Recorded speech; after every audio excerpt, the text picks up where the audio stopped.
Well, hello, and thanks so much for joining us this evening for our 2023 Community Health Education Series.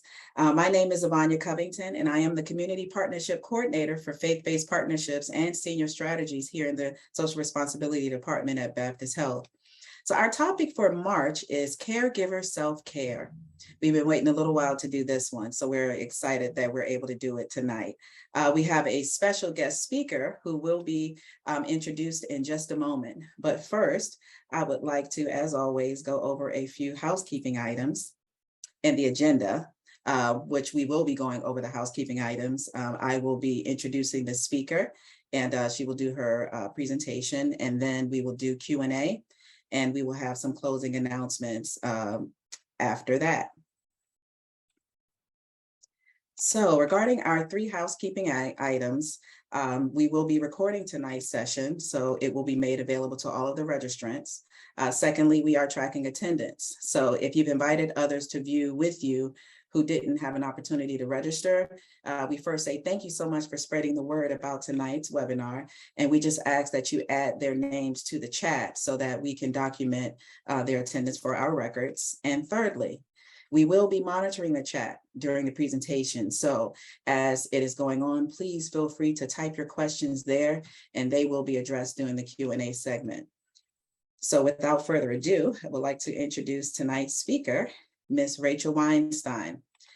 Rachel is the Community Outreach and Coalition Coordinator for ElderSource, also known as the Area Agency on Aging and Aging and Disability Resource Center. ElderSource is a nonprofit organization which serves older adults 60 and over, their caregivers, and adults 18 and over living with a disability by providing resources, information, and connection to programs and services. Rachel has a Bachelor of Science in Applied Health Science and a Master's in Education, both from Indiana University in Bloomington, Indiana. In addition to her work at ElderSource, Rachel is a grief expert who provides grief support and education and is the founder of Jacksonville Center for Grief and Loss. And I just wanted to mention that ElderSource is one of Baptist Health's trusted community partners. And so thank you so much, Rachel, for being here.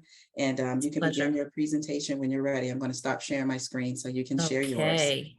Thank you so much for that warm introduction, Ivania. Let me just share my screen. Okay. Ivania, can you see that?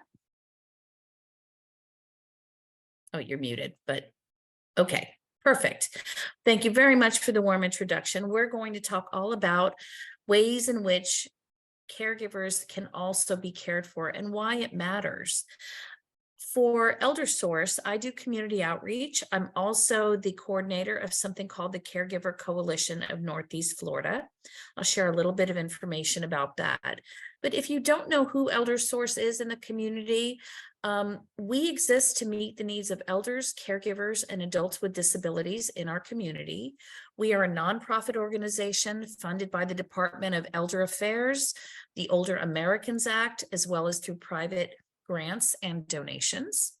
We serve 7 counties, including Duval, St. Johns, Nassau, Clay, Volusia, Baker, and Flagler counties. The Caregiver Coalition of Northeast Florida is an initiative under ElderSource that works to provide resources and information to caregivers in Northeast Florida. All of our events are always free of charge.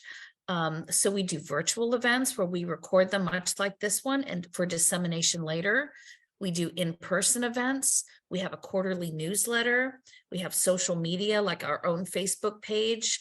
And we share information, tips, support, answer questions that people write in or post questions about.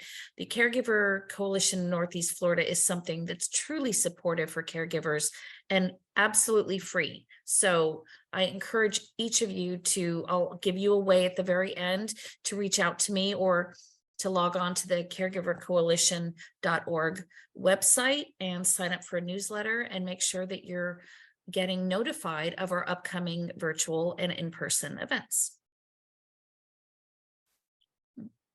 Oh, it's not wanting to forward. Okay. So what is caregiver burnout? It's simply a state of emotional, mental, and physical exhaustion. When you get to the point of burnout, both you and the person you care for will suffer. So we really don't want caregivers to get to a position of burnout. And I'll talk about a lot of different ways that you can avoid burnout during this presentation. Well, if my slide deck would cooperate, let's talk just a little bit about some statistics about caregiving. 1 in 6 Americans is caring for an adult with an illness or a disability. The average age of a caregiver to American adults with an illness or disability is 49 years old. More than 90% of caregivers say they value the experience of caregiving. 20% suffer from depression. This is 2 times the rate of the general population. 85% of caregivers in the US do not receive respite care. Respite care is simply an opportunity for you to get a break while your loved one is cared for. 56% of caregivers work 40 hours or more per week at their jobs. So the working caregiver is something we're seeing more and more. And then the average caregiver gives 24.4 hours of care per week to their loved one. So some sobering statistics, and a lot of people out there are caregiving. I want to say a little bit about caregiving itself. Many people don't recognize that they are caregivers if their loved one is not living with them in their home, or if their loved one can do certain or many things for themselves. You are a caregiver, whether your loved one lives with you or in a community or on their own independently, but you still find yourself feeling or doing things for your loved one, that everything from like meals and doctor's appointments, communicating with healthcare providers, shopping, all kinds of household duties. Or maybe your loved one's in a community and you're communicating with the community physicians or the director there on a regular basis. Perhaps you're going to meetings, you're checking in, you're visiting when you can, or maybe you're long distance and you're doing those things from afar. All of these situations are still caregiving. You are still a caregiver if your energy and your time and your mental preoccupation is with someone other than just yourself and your own family. So some root causes of caregiver burnout. First, expectations of yourself. A lot of people really feel like they should be doing it all. And they might be guilted by other family members or maybe even their loved one themselves about how they could be doing more. So it could be expectations from yourself. It could be expectations from others.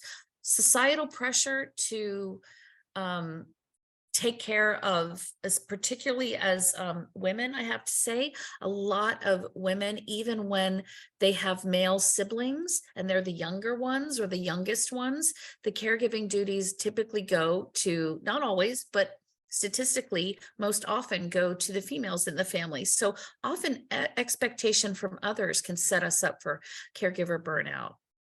And then there's something called identity discrepancy, which is simply when your usual activities are replaced by your caregiving activities. It becomes really easy to forget who you are separate from being a caregiver.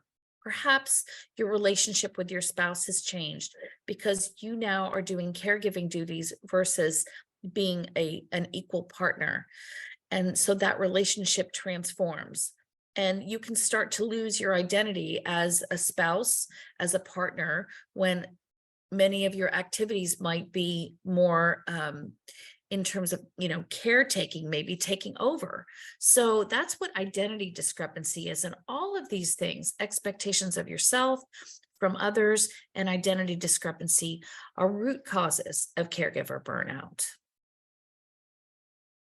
So the impact of stress on your body, on your mood, on your behavior. This is not an exhaustive list, but this is many of them. On your body, the impact of stress are things like headaches, muscle tension or pain, chest pain, fatigue, change in sex drive, stomach upset, sleep problems. On your mood, things like anxiety, restlessness, lack of motivation or focus, feeling overwhelmed, irritability or anger, sadness or depression, and apathy, which means you just feel like nothing matters, you don't really care. And then on your behavior, you might find that you're overeating or eating, or a combination of both, angry outbursts, drug or alcohol misuse, tobacco use, social withdrawal, exercising less often. So stress impacts us not just emotionally, but it impacts our bodies and often our behavior. So let's talk a little bit about unsupported stress and caregiving and why we should care. When you are under stress, your body releases three main hormones. One is called cortisol, that's a stress hormone. Another is called CRH, it's a long fancy name called corticotrophin. And then the other is the thyroid hormone. Now, in an emergency, these are the hormones that help us flee if we're in danger, right? When we were long time ago in primitive days, when we were being chased by an animal and we had to survive, those stress hormones that got dumped into our system helped us get all of our energy to our feet and to run and to flee. So that was a survival mechanism, and we still have it. But when it's present in the longer term, not just for bursts here or there to keep us safe, but when it's constant, when it's chronic, it can create all kinds of problems, including inflammation in the body that makes us more susceptible to illness, to infection, and disease. And boy, I don't know about you, but ever since COVID, I know that I am much more careful about protecting my health and well-being, so that I can stay well to care for the others. I care for an elder mom, and so I want to stay well for her. So this is part of why we should care. Untended to stress really does create problems, and it doesn't need to. We can take care of our stress. So here's some ways for caregivers to take care of stress. One is to take regular breaks. Now that sounds easy, but they don't have to be long breaks. They don't have to be vacations. They can simply be small breaks in our day just to center ourselves and to breathe. It might be escaping to your closet, to your bathroom, or to take a really quick walk or step outside just to breathe, recenter yourself, maybe listen to a song that you love on YouTube or on the radio, something that simply just gives you a little bit of a break from the stress.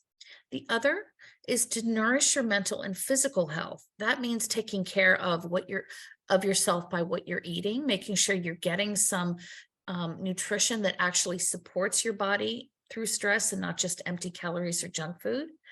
And supporting your physical health by staying active, even just a regular walk in the morning, in the evening, maybe both, something that simple.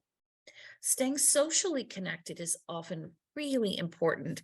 Under stress in general for caregivers always, but staying socially connected, reaching out by phone, by social media, in person, staying connected. And you may not have a big circle of friends or family with whom you can connect, but it can be as simple as making eye contact with and chatting with the person who hands you your coffee at Starbucks, or your neighbor. It could be something as simple as that.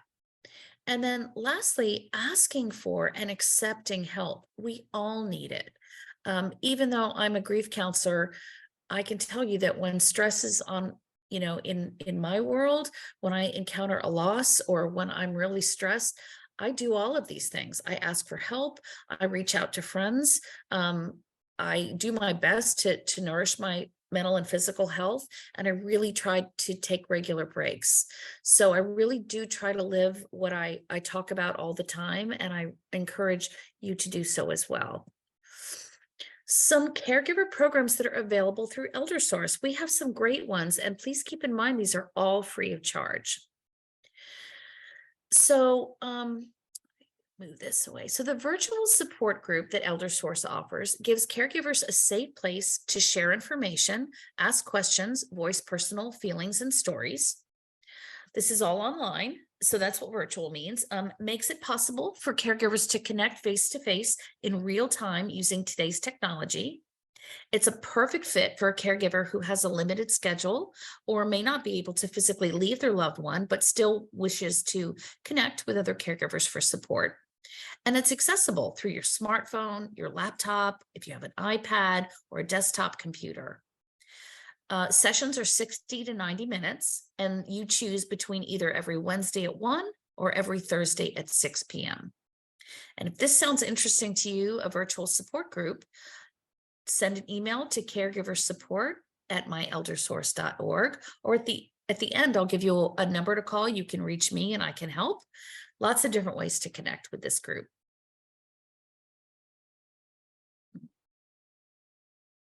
Okay, Powerful Tools for Caregivers is a class. It is designed to help caregivers take better care of themselves while they're caring for a friend or relative. And the goal of this free program is for you to be the best caregiver you can be. Through 6 classes that are held once a week, you choose either a Tuesday or a Thursday. They're led by experienced class leaders, and participants are given the tools to succeed in their caregiving journey. If you live in Northeast Florida and you're caring for someone with a chronic condition who's 60 or over, you're eligible for the program. And again, it is of no cost. The next class group starts either on April 25th, or if you choose April 27th. We're going to give you a choice between a Tuesday or a Thursday.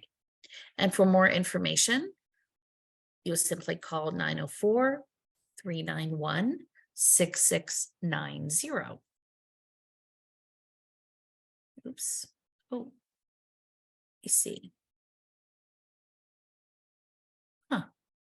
I think I accidentally. There it is. Sorry about that. Okay. And then finally, the burnout prevention program is called TCARE. It stands for Tailored Caregiver Assessment and Referral Program. It's designed to support family members at risk for burnout. Caregivers are interviewed to identify stressors, and then a care plan is created to help them address the root causes of burnout. Now, the difference between this one and the class is this is one-on-one.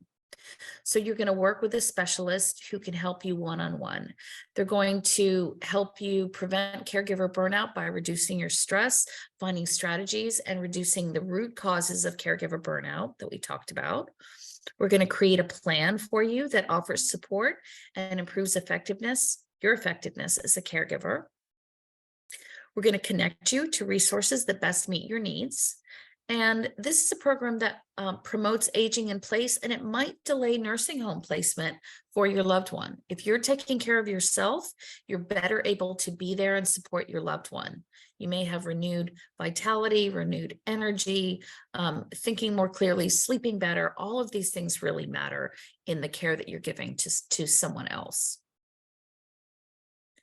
So just a little bit more about the Caregiver Coalition of Northeast Florida. The most recent virtual event that we had was on, it was on, actually, it was on caregiver burnout. Before that, we did understanding respite care and what respite care is and all of the different types that exist out there and ways to secure it. We did the previous one at the library. That one was in person. We did on supporting an adult with a disability, all of the different resources in our community and state and nationally as well that exist to support those caring for someone 18 or over with a disability. I mentioned that we have a quarterly newsletter. I create that newsletter, and I'm always putting the things in that our caregivers are most asking us to feature: articles and resources and tips and upcoming events and so on. And then, of course, we have information through social media. The Caregiver Coalition has a Facebook page. It's just look at Caregiver Coalition of Northeast Florida, and you'll find the page, and you can subscribe to it. And I make posts 2 to 3 times a week. So how do you access all of these free caregiver supports? You're going to start with our helpline. It's open Monday through Friday from 8 to 5. The number is 888-242-4464. And not only our caregiving programs, but lots of other things that you might be able to benefit from in the community. There might be, we have something called the Senior to Senior program, which gives you short-term financial aid, financial aid for a short-term financial crisis. So for example, maybe something is broken in your home, maybe your refrigerator is broken and you can't keep your insulin cold or your loved one's insulin. Maybe you have a leaky roof or you need grab bars or a ramp installed. We have funds, and as circumstances allow, we can help. So it's not a loan, it's a gift, and it's given to us by several different grants that we got. So these things and so many others, give us a call and let us know how we can help you. And even you don't even have to know everything you need. You call us and maybe you know one thing that you're looking for. We're going to still ask you some questions to determine whether there are other things, programs and benefits and services that you could benefit from. Everything that we do at ElderSource through our helpline is free of charge, in that we're simply providing information and connecting you to resources. The resource we connect you to may be of cost, but what we do to help share information and connect you to those resources or determine eligibility for certain benefits, like the Supplemental Nutrition Assistance Program, which is called SNAP, used to be called food stamps, maybe Meals on Wheels. These are all organizations that we fund and we can connect you to. I mentioned a little bit about the newsletter. Ways that you can sign up are through myeldersource.org. We actually have a caregiver newsletter, and we also have one from ElderSource. So 2 separate newsletters you can sign up for if you like. We have a Facebook page, we have a LinkedIn page, and we have a YouTube channel. You can actually go onto YouTube and put in Caregiver Coalition of Northeast Florida and see all of our previously recorded events, not just this year, but in the previous years as well. So this is my presentation. After that, oh, let me stop this share. I'll let Zavanya open it up to questions, see if we got any through the chat, or if someone's gonna ask me a question now. You're muted, Zavanya. Okay, thank you. Thank you so much, Rachel, for this awesome presentation. Pleasure. Me being a brand new caregiver to one of my elderly parents, this information has been invaluable to me, and I'll definitely be taking advantage of it. So yes, as Rachel mentioned, we have arrived at our Q&A segment. And so if you have any questions, please, we would love for you to type them in the chat. And we will definitely get those read. And while you all are doing that, I have some questions that were presented earlier before the presentation, or sorry, before the webinar. And so the first one is, when caregivers need to take a break, how can they ensure that their loved one is still going to be cared for, if not by themselves? Okay, so this is where respite care comes in. Respite care simply means that the definition really is that you get a break. So you get to take a break while your loved one is cared for. And that might mean in-home personal care, which is, for example, one of our community partners, Aging True, we could connect you to have someone come into the home. These are trained assistants. They can assist with dressing, with bathing, with light housekeeping, with meal preparation, with companionship. They don't do medical things, so they're not there to do nursing care or physical therapy or those kinds of things. That's another kind of service that would be through your insurance company, and your physician would order that. But in-home personal care is one way for you to get a break. This is typically, unless you're a veteran, and that's another program that we have that could pay for that. But if you're a non-veteran and you're looking for in-home personal care, it is a private pay situation. It's approximately 26 to 31-ish dollars an hour. But it can be really valuable for even just a one, or some of the companies have minimums where they ask that you do a 4-hour block. Others have no minimums where they can even just come over for an hour, and it can really help to give you the break that you need. So that's one type of respite care. Another is something called adult day care. So not child day care, and we're not wanting to insinuate that. This is a location, a facility, a program where you can take your loved one to, which has activities and snacks and things to keep your loved one involved during the day. Typically they're like 10 a.m. to 3 p.m. or 10 a.m. to 2 p.m. Sometimes every day a week, sometimes just several days a week, but it's a great opportunity for you to get a break while you take your loved one to a program, knowing that they're going to have socialization, they're going to have cognitive, brain stimulation, they're going to have snacks, they'll be active and social. Another kind of respite care is an facility care, in that you would, let's say you want to go on a vacation, but you don't have anywhere for your loved one to go. A senior community, like an adult assisted living community, memory care, can often take your loved one for the period of time that you're gone, fold them into the care that they give their ongoing residents, the ones who live there. So that's another type of support that you can get. That's respite care. So all of those things are respite care. And there's also informal care. Respite care can simply mean you arrange with a friend, with a relative, with a neighbor, maybe several of them on some kind of rotation to come in and give you those breaks. So all of those things are respite care. Wow, that's something I never knew existed. Yeah, a lot of people don't. Wow, that is awesome. Yeah, and Oh if my you're a goodness. veteran, if you care for, let's say you're a veteran or your spouse is a veteran, the Veterans Administration, we partner with them, and they will actually provide a pool of money for the veteran to become their own employer, to choose the caregivers that they want to choose to give them in-home personal care. So they're in control of who they choose.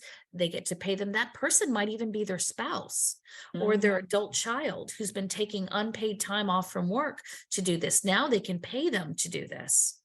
So yeah, these are some really good opportunities for ways in which you can take care of yourself by taking advantage of respite care. Now, you mentioned veterans, but is that something that is also, can that also be something that's covered by Medicaid or anything like that that you know of? In-home personal care? No. Yes. So it's tricky. So in-home personal care is often either all of it or a portion of it can be covered by things like long-term care insurance. Okay. So if you have health insurance, you may want to check your policy or call them and ask if Gotcha. in-home personal care is part of It's part of it. Mhm. Okay. Well, thank you so much for explaining what respite care is. That's a new term for me, and the different types of respite care. So that's good to know, because it really can answer to a lot of family, different family dynamics. So can you speak more to self-care as it relates to when money is tight? Sure. What type of self-care is available that you can still take advantage of, that is more of an on an economical level or more inexpensive? Absolutely. So there are things that you can do actually just right where you are. You can simply remove yourself for 5 minutes, 10 minutes, whatever time you have, and do some deep breathing. Deep breath is something I work on with my clients all the time, because believe it or not, when we're stressed, we hold our breath. It shoots up our blood pressure. It makes us think less clearly. We're not really getting oxygen to our brain. So when you catch yourself stressed, you're probably tight and you're probably holding your breath. So take a good deep breath, which looks like in through your nose, slowly, usually to a count of 4 until your lungs are full. Then you hold for a count of 4, and then you exhale through your mouth twice as long for 8 seconds. So in for 4, hold for 4, exhale for 8. So you do those several times in a row, at least 3 times. You will feel your shoulders drop. You'll feel your heart rate slow. It can be as simple as deep breathing. It can also be something like inspirational music, putting that in your headphones. It can be listening to nature sounds on YouTube or on that you find through your computer. It can be something as simple as taking a walk, petting your dog, calling a friend. These are things that don't cost anything, but really do matter. Particularly telling someone how you're feeling, someone who's trusted, who's non-judgmental. And if you don't have someone like that, you can reach out to a professional. There are many professionals, myself included, who will have what we call a sliding scale, which will work with you in your budget to make sure maybe it's going to be just once every month you have a check-in, maybe by Zoom. I do Zoom sessions all the time with my clients because caregiving is often doesn't allow us a lot of extra time, whatever extra time is. I've never figured that out. But yeah, so it can be as simple as just leaning into the care of a professional that you can look forward to just saying exactly how it is. They have no skin in the game. You don't have to be careful with what you say, and they're going to have some really good tips for you. That's great. That is great information. And it just really speaks to really appreciating the small things and, expanding in your mind, what can give you that, maybe short-term relief, but that short-term relief can really go a long way. Yes. And you know what? You said something important just now, which was the small things. One thing that seems, it almost seems silly, or maybe I might get an eye roll here, but keeping a log of what you're grateful for every day can really help you not only stay present to the gifts that you have in your life, but can also, if you know that you have to find, let's say 3 things at the end of every day that you're grateful for, and you start making that a habit, you find yourself looking for things during the day because you're going to have to write it down, or you're going to have to, so you kind of start looking for things you're grateful for. And that alone can really can provide some balance and relieve a lot of the negativity or the stress you might feel. And that's really something that you said, that because in our heart health and stress management webinar that we had just last month, Dr. Mona Shaw talked about writing a grateful journal, or keeping track gratitude journal. Exactly. Gratitude journal. Thank you. So that really goes a long way. And then we have one last question that was submitted before the webinar is, can you talk about any offerings on grief support in the community? So, yes, I can. So, of course, this is a little self-serving, but I can't not mention it. I'll start with the fact that I'm the founder of Jacksonville Center for Grief and Loss. It is not a nonprofit organization. However, I always work with someone around their budget. So my rate might not be workable for some people, and I just say it's just an honor system. Then let me work with you around what works, because my goal is to help people feel supported. Not just when people hear the word grief, they think about death and dying. Yes, it's that, but it's so much more. Grief is simply the natural and normal response we have to any loss or change in someone or something in which we've been invested. So if you care about someone and that relationship has changed, Maybe Yes. you're now a caregiver, or maybe your own experience of maybe you have less mobility than you used to. Maybe you've retired and your world looks different. Mhm. Maybe your adult children, your last one just left the house. These are losses and changes. Many of them are blessings, but also they come with difficulties. So I'm here to support people in helping them recognize where there is actual grief in what they're experiencing, not just emotionally, but physically, spiritually, cognitively, things happen to us, like our memory temporarily lowers, our concentration lowers when we're in grief.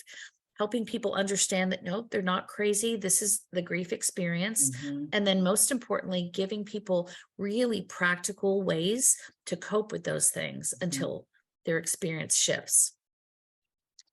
Thank you so much for that. So I didn't see any questions come through the chat, but what I would like to do is open up the microphone, because we do that in some of our webinars. So if you would like to raise your hand to be recognized to use your microphone, please do so. And if you don't know where the raise hand icon is, it should be along the bottom of your screen.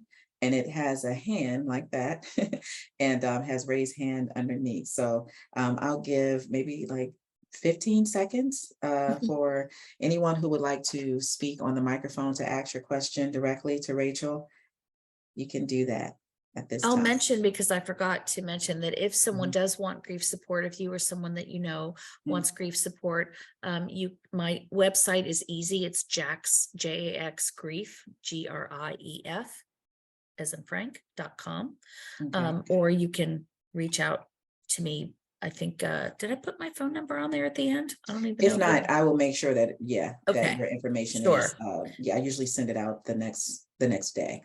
And then there are other ways to get grief support. Community hospice, there's Grief Share, which is free in most, you can just go to griefshare.com and find out where it is in your area. It's a course that's led typically through churches, and it's always free.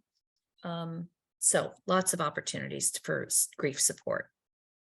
Thank you so much for that. You're welcome.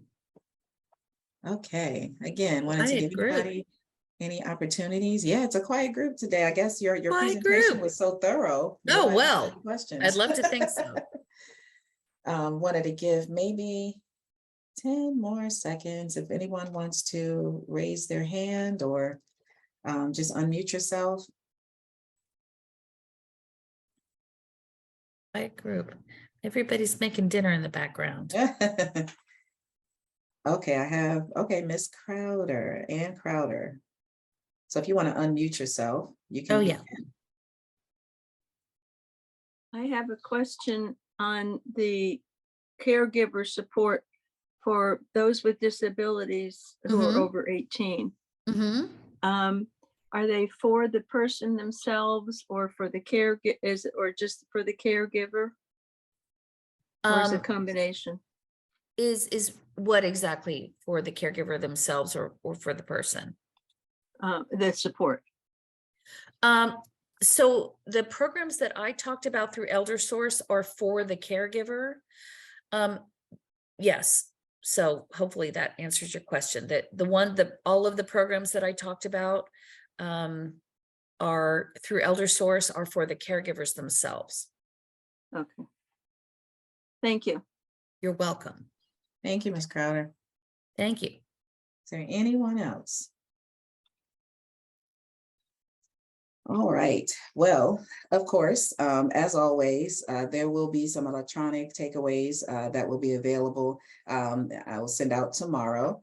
That includes all of the resources that Rachel has shared, her contact information. Yes, I'll make sure that all of that gets to you. There is also a survey for tonight's session that I will be providing.